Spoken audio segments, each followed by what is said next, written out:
সংলগ্ন mini bus স্ট্যান্ডে বড়সড় দুর্ঘটনা হাত থেকে রক্ষা পেল একটি বেসরকারি যাত্রীবাহী বাস। জানা যায়, কোচবিহার বক্সিরহাট রুটের একটি বেসরকারি বাস ও বাস স্ট্যান্ডে দাঁড়িয়ে থাকা অবস্থায় হঠাৎই আগুন লেগে যায়।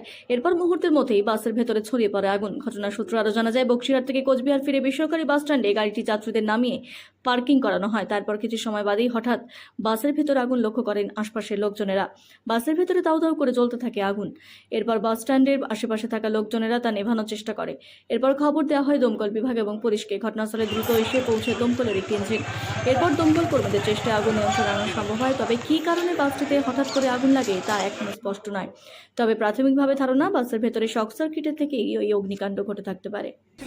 আমি কিষুনদার নামায়া এখানে ঢুকছি, ঠিক আছে, নিচে গাড়ি রাইতে ওই দিকে বসছি, বসার পরে খুব করে আগুন ধরল আমার পিছন ছিটে। তারপরে সবাই পাবলিকে আমরা স্টাফরাই নেবে জল টল দিয়ে নেবে দিয়ে কোথা থেকে টিপ মেরে আসলে? বসি যাচ্ছি। মানে আগুনটা কি মানে ধরে কেউ কিছু ফেলেছিল নাকি মানে ব্যাটারি থেকে কি মনে হচ্ছে? কিচ্ছু ফেলায় নাই, বা বিড়ি তো খায় নাই গাড়ির মধ্যে, তো ওয়ারিং হয়তো শর্ট হয়েছে।